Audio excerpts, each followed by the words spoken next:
Olá, sejam muito bem-vindos ao Elas em Ação. Hoje, o dia especial. Celebramos o Dia do Trabalhador, uma data que vai muito além de uma homenagem. É um reconhecimento à força, à coragem e à reinvenção diária de milhões de pessoas. E quando falamos de trabalho, hoje falamos também de transformação. Falamos de mulheres e homens que se reinventam, que empreendem, que aprendem novas ferramentas e que não têm medo de evoluir. Porque trabalhar hoje também é saber se adaptar, é usar a tecnologia a seu favor e cuidar da mente, das relações e até da alimentação, para manter a energia lá em cima. E é com esse olhar que começa mais um Elas em Ação. E falando em evolução, a inteligência artificial já é uma realidade no mercado de trabalho e pode ser uma grande aliada no dia a dia.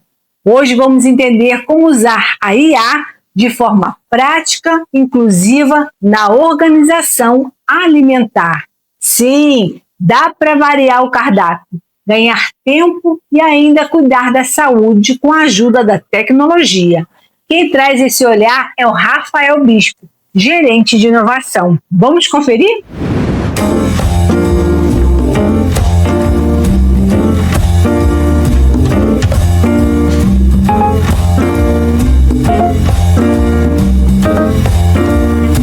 Olá, meu nome é Rafael Bispo, eu sou gerente de inovação e professor de inteligência artificial e processos, e eu estou aqui hoje para fornecer uma dica para você utilizar a inteligência artificial para variar um pouco os alimentos que você está consumindo e talvez para que você possa elaborar pratos ainda mais saudáveis. O que acontece? Um amigo foi até uma nutricionista, ela passou uma listagem para ele daqueles alimentos que ele podia consumir junto com a devida quantidade. Acontece que no segundo dia ele já estava sem criatividade e ele não sabia qual prato elaborar mais. Desse modo, eu peguei essa lista que ele recebeu, joguei numa inteligência artificial de minha escolha e pedi para que ela elaborasse para ele um cardápio para as próximas 4 semanas, contemplando 7 dias da semana. Pedi para que ela fosse muito criativa e se atesse apenas àqueles alimentos que ele realmente podia consumir. Ele se surpreendeu com o resultado porque ele conseguiu programar o mês inteiro dele e não faltou mais ali falta de tempo para que ele pudesse imaginar qual prato ele elaboraria. Você pode fazer isso também e você pode utilizar inteligências artificiais que estão um pouco mais acessíveis hoje. Para fazer isso, é importante que você não pague nenhuma IA, mas você precisa fazer o seu registro. Lista de IAs que você pode utilizar e comandos, né? Então, você pode fazer isso através do ChatGPT, através do Gemini, através do Claude, ou até mesmo através daquela IA que fica no WhatsApp da Meta. O mais importante é que você saiba pedir, o que em inteligência artificial a gente chama de prompt, mas você pode fazer isso escrevendo, mandando até mesmo um áudio e você vai pedir para que ela seja a mais criativa possível e se atenha realmente apenas àqueles alimentos que você pode consumir. Caso você não tenha uma lista da sua nutricionista, mas você tenha alguns alimentos que você gosta de consumir, que são saudáveis para você, você pode fazer essa narrativa diretamente para a IA. E talvez o primeiro resultado, caso não venha conforme o desejado, você pede para ela refazer baseado naquilo que você viu que dá para melhorar um pouco mais. O mais importante é que, aproveitando que nós estamos falando sobre a aplicação da IA no nosso dia a dia, é que muitas vezes a gente abre a geladeira e a gente não sabe qual alimento a gente vai fazer naquele momento. Falta criatividade, às vezes a gente se esforçou em outros lugares ali e a gente não quer pensar tanto naquele momento. Caso você tenha esses momentos, você pode tirar uma foto dos alimentos que você tem disponíveis e mandar para a IA e pedir para ela elaborar, por exemplo, uma opção de 3 pratos com aqueles alimentos. Caso você não queira mandar a foto, você pode narrar os alimentos que você tenha, que provavelmente você vai ter uma resposta bem bacana. A IA não é infalível, ou seja, é interessante que você possa avaliar todos os resultados que ela fornecer, mas eu tenho certeza que aplicando a IA no dia a dia, você vai conseguir depois avançar ainda mais com outras solicitações. Desejo muito sucesso nessa aplicação e que você tenha uma variedade ainda melhor de opções no seu dia a dia em relação aos menus ou aos cardápios sugeridos pelas suas nutricionistas ou médicos. Prepara seu cafezinho, porque vem aí o Café com Cláudia. A doutora Cláudia Neves traz um tema que tem ganhado cada vez mais espaço, inclusive na justiça. No programa de hoje vamos falar sobre a guarda compartilhada de pets nos casos de separação. Quando não há acordo, como a justiça decide? E o que realmente pesa nessa decisão?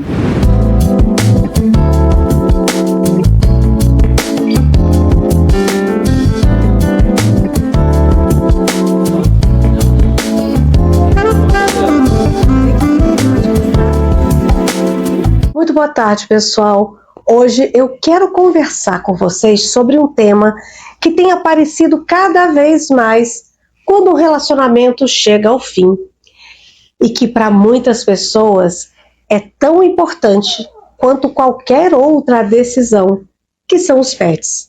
Porque para muitas pessoas e muitas famílias, o animal de estimação não é só um bem, ele é parte da família. Então pega seu cafezinho e vem comigo, porque hoje a conversa é sobre guarda compartilhada de pets no divórcio.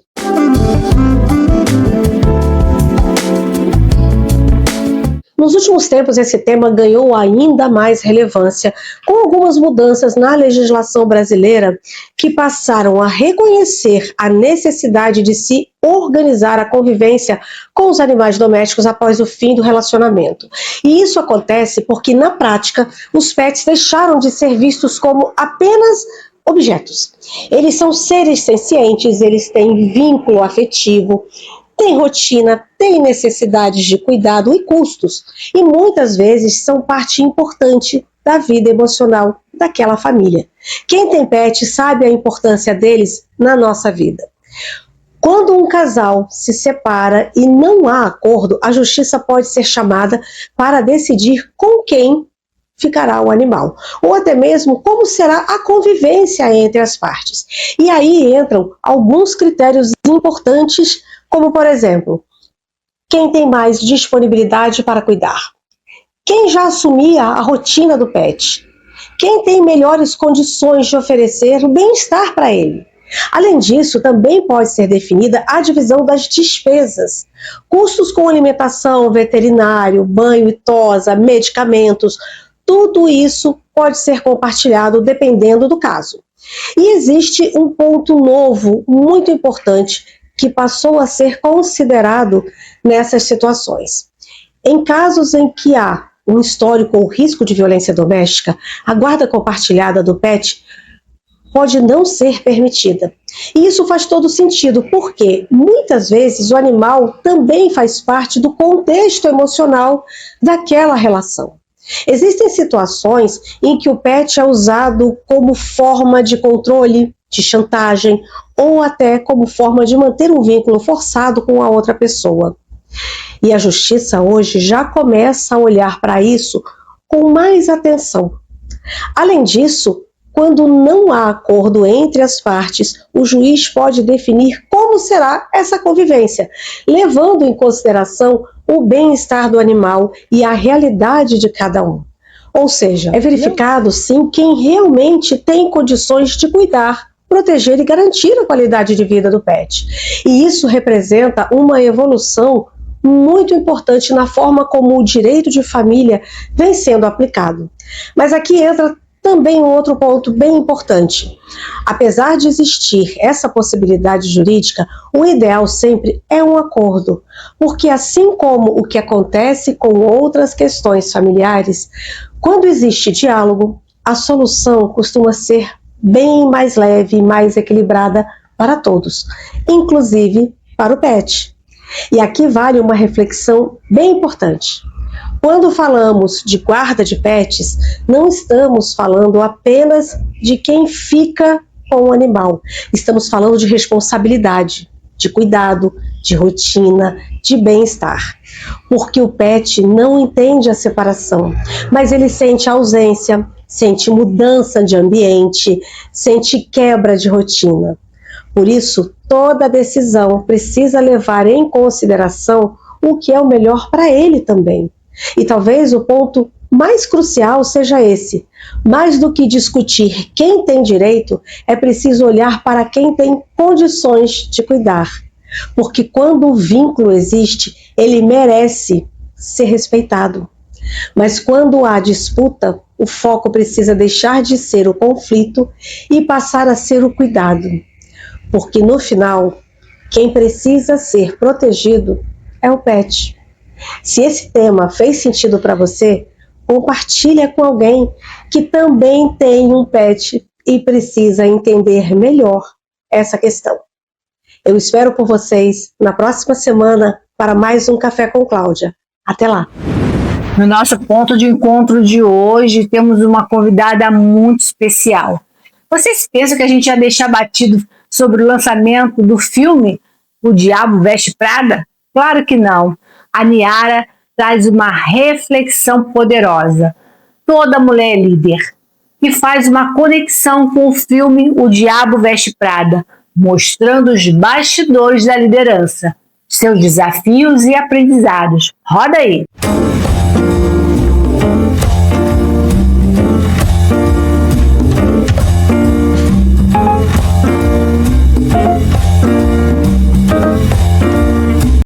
Toda mulher é líder de casa, líder no mundo corporativo, líder empreendedora, líder de movimento, líder da própria vida. A questão não é se a mulher lidera, é como ela tem liderado. Ao longo da minha trajetória, eu comecei a perceber algo que se repetia com muita frequência. Mulheres extremamente competentes, entregando resultado, com conhecimento, com capacidade, mas ao mesmo tempo inseguras, sobrecarregadas e muitas vezes desconectadas de si mesmas nesse processo. E não é falta de competência, é falta de sustentação. Porque ocupar um lugar é uma coisa, sustentar esse lugar todos os dias é outra completamente diferente. E foi tentando traduzir isso de uma forma mais clara, mais próxima da realidade, que eu trouxe uma referência que muita gente conhece. O filme O Diabo Veste Prada, com essa leitura que você vai ver agora. A cena de abertura do Diabo Veste Prada dura menos de 2 minutos e é uma das aulas de liderança mais completas que o cinema já deu. O filme abre mostrando um universo extremamente estético, ritmado, sofisticado. Todo mundo no ritmo certo, todo mundo lendo o mesmo código. E aí entra a Andrea, competente, inteligente, preparada e completamente deslocada. E aí está a primeira grande verdade que esse filme ensina. Não basta entrar no ambiente, é preciso ler o ambiente. Ela acreditava que bastava ser boa no que faz. Mas o ambiente de poder não funciona assim, só por competência ou técnica. Eles funcionam por leitura de contexto, por adequação de linguagem, por entendimento do código não escrito, por percepção de hierarquia. E ela não tinha nada disso ainda. E olha, isso não é só um problema da Andrea. Toda líder que assume uma nova equipe, uma nova área, uma nova empresa, vive um pouco essa cena. A gente entra com o currículo certo, com a experiência certa, com a vontade certa e trava. Porque o talento sozinho não basta, nunca bastou. Liderança madura começa com leitura de contexto, não com competência técnica. E isso é só o começo. porque esse filme tem muito mais para ensinar sobre liderança do que qualquer um imagina. Essa leitura do filme traz uma amplitude, uma visão profunda, mas não pelo que todo mundo olha, não pela moda, não pela estética. Eu olho para o filme como um retrato de comportamento. Ali existem situações que acontecem o tempo todo na liderança. Imagina só, chegar em um ambiente novo e não entender a dinâmica, julgar antes de compreender, se sentir deslocada, não saber como se posicionar ou até endurecer demais para ser respeitada. E quando você começa a observar isso com mais atenção, você percebe que em algum momento você já esteve ali. A Andrea, por exemplo, ela entra em um ambiente que ela não entende e julga. E aquilo não é sobre arrogância, é sobre despreparo. E quantas vezes isso acontece na vida real? Líder que assume uma equipe e já conclui que o time não é bom, que entra em um novo contexto e não faz a leitura antes de se posicionar. Liderança exige leitura de ambiente, leitura de pessoas e, principalmente, leitura de si mesmo. Porque liderança não é só técnica, é comportamento, é presença, é decisão. É a forma como você chega, como você se comunica, como você sustenta o que você fala. E tem um ponto que, para mim, é central. Quando a mulher começa a se desconectar de quem ela é, a liderança começa a pesar. Ela começa a se adaptar demais, ou a se diminuir, ou a endurecer. E em todos esses caminhos, ela perde algo que é essencial, a própria identidade. E sem identidade não existe liderança sustentável. Por isso, hoje, quando eu falo de liderança, eu não falo só de resultado. Eu falo de sustentação, de sustentar quem você é, sustentar as suas decisões, sustentar a sua presença, mesmo quando o ambiente pressiona. Porque, definitivamente, liderança não é o cargo que você ocupa. É a forma como você se posiciona e se sustenta dentro dele. E quando o assunto é decisão, principalmente financeira, informação de qualidade faz toda a diferença. Hoje, a nossa vovó das finanças traz um alerta importante: os 3 porquês para não operar com base em notícias e boatos. Vamos conferir?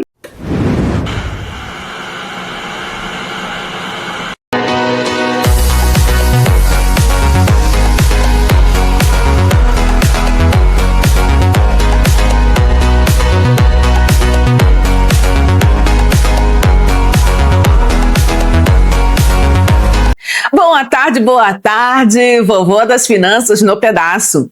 Minha amiga, meu amigo de jornada, se você ainda toma decisões financeiras baseadas em notícias, eu preciso te alertar com muito respeito, mas com firmeza. Você não está investindo, você está reagindo. E quem reage não constrói riqueza. Existe um grupo de pessoas que faz dinheiro no mercado financeiro. E existe um grupo de pessoas que financiam esse ganho. E hoje eu te pergunto, de qual lado você está? Porque enquanto você abre um portal de notícia, tem alguém abrindo posição antes dela sair.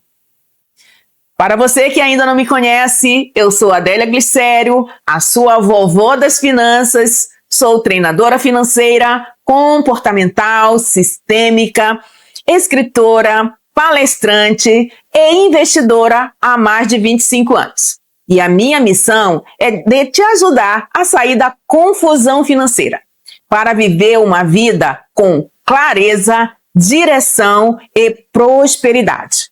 Porque dinheiro não é só número, dinheiro é comportamento. Se você deseja transformar sua vida financeira, fica aqui conosco. Não compartilhamos somente conteúdo, mas também direção. Hoje vamos falar os 3 porquês para você não tomar decisão com base em notícias. Primeiro porquê: notícia é atraso disfarçado de informação. Quando a notícia chega até você, o mercado já reagiu. O preço se move antes da informação chegar ao público. E o que você está vendo já foi interpretado por quem tem mais velocidade e estratégia. E aí você entra achando que encontrou uma oportunidade, quando na verdade está pegando o final do movimento. O investidor inteligente não corre atrás, ele se posiciona, porque riqueza não nasce da pressa, nasce da consistência. O segundo porquê, o mercado se move por expectativa, não por fato. O mercado olha para o futuro, não para o presente. Antes da notícia sair, já existem projeções acontecendo. Quando você vê a manchete, aquilo já foi antecipado. E muitas das vezes a notícia é boa e o mercado cai. Por quê? Porque já estava no preço. Quem não entende isso vive confuso. E quem está confuso investe com emoção. E emoção não constrói patrimônio. Terceiro porquê. Boato ativa o pior do ser humano. Boato não informa, ele provoca. Ele cria urgência falsa. Ele ativa o medo de ficar de fora. E quando você sente que está ficando para trás, você age sem pensar. Isso é comportamento de manada. E a manada, no mercado financeiro, quase sempre perde. O investidor inteligente entende algo poderoso. Nem toda oportunidade é para ele. Ele não entra em tudo, ele entra certo. Agora me escuta com atenção. Os demais porquês são exatamente o que separa quem vive preso na emoção de quem constrói riqueza com consciência. Mas esse assunto não cabe aqui. Então eu aprofundei esse conteúdo na série Vovó nas Finanças, lá no YouTube, no canal Adélia Glicério. Se você quer parar de reagir e começar a investir com estratégia, esse é o seu próximo passo. Porque prosperidade não acontece por acaso, acontece por decisão. E a decisão começa agora. Por hoje é só e até a próxima semana. Tchau, tchau! No quadro Acessibilidade em Foco de hoje, com a juíza Camila Cioli, vamos falar de um tema necessário e urgente. Estamos entrando no mês de maio, Maio Laranja, que marca o combate à conscientização contra o abuso e exploração infantil. Proteger nossas crianças também é um compromisso social. Informação salva, acolhe e transforma. Vamos conferir?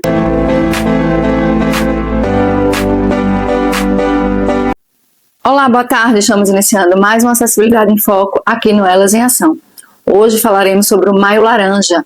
O Maio Laranja é uma campanha nacional de combate e conscientização contra o abuso e exploração infantil, com foco aí no dia 18 de maio. Nossas crianças muitas vezes sofrem abuso e exploração dentro do seio familiar. A figura, né, do abusador convive ali, tem um contato direto ou de alguma forma convive com a família e tem contato com aquela criança. Então, a figura do abusador nem sempre vai ser do sexo masculino. As mulheres também abusam de nossas crianças. E a vítima nem sempre vai ser do sexo feminino. Os meninos também sofrem abuso. Então, os fatos aí nos mostram que 80% ou mais desses casos, a figura do abusador é tio, pai, padrasto, mãe, são sobrinhos, são primos, são colegas, são profissionais que de alguma forma têm acesso à criança, como professores, transporte escolar, clínicos de forma geral. Então, nós, enquanto pais e sociedade, nós precisamos ficar atentos. E a notificação é sempre compulsória. Qualquer pessoa, principalmente os profissionais da área de saúde, que ficarem sabendo de alguma notícia, de algum abuso sobre contra criança e adolescente tem a obrigação de denunciar as autoridades competentes. E aquele familiar que se omite de alguma forma, que se omite e que não denuncia, ele pode sim vir a responder por crime. E eu trago aqui também uma ressalva em relação às pessoas com deficiência. Sempre me perguntam, doutora, e o meu filho, né, com deficiência, com uma condição especial, eu tenho de alguma forma como prevenir? Então, as nossas crianças com deficiência, elas têm um risco maior, né? Estima-se aí de um risco de 3 vezes mais do que a criança típica para sofrer abuso, principalmente por conta da condição mesmo social. Nós temos aí crianças não verbal, às vezes tem uma limitação visual, auditiva, e que fica mais propício e mais vulnerável, né, a esses tipos de abuso. Então a gente precisa ficar mais atento. A família precisa estar mais atento a qualquer modificação aí de comportamento e de atitude dessa criança e desse adolescente. Mas, doutora, eu consigo verificar, eu consigo averiguar se por um acaso meu filho sofreu ou sofre algum tipo de abuso? Sim.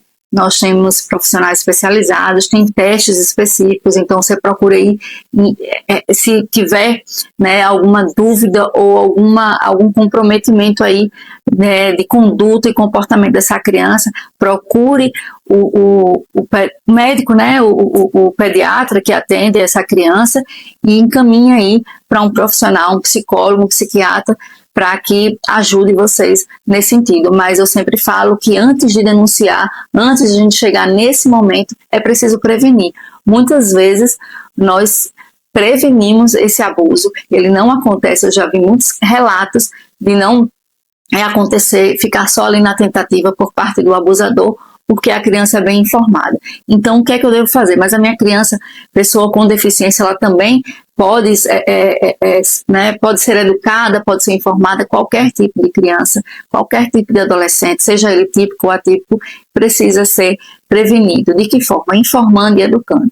Então, em relação às suas partes íntimas, falar sobre o toque, que o toque só é feito por uma pessoa que higieniza, ou então numa consulta médica, mas que ninguém pode tocar nas partes íntimas, não deixar aquela criança com qualquer pessoa, dizer que aquela criança e aquela adolescente não pode sair abraçando todo mundo, não pode confiar em todo mundo, não pode pegar carona, não pode aceitar aí uma bala, um confeito. Então, educar, né, é prevenir.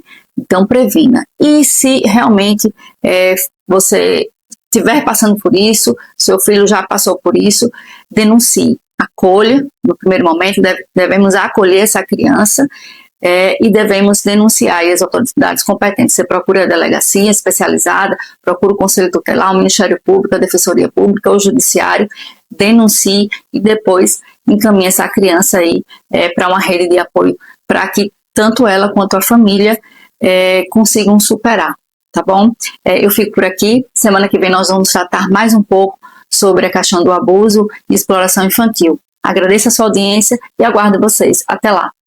Estamos chegando ao finalzinho do nosso programa de hoje. Feliz Dia do Trabalhador. Até o próximo Elas em Ação, na próxima sexta-feira, às 14 horas, aqui na Com Brasil TV. Nos siga nas nossas redes sociais e se inscreva no nosso canal no YouTube. Até lá. Tchau, tchau.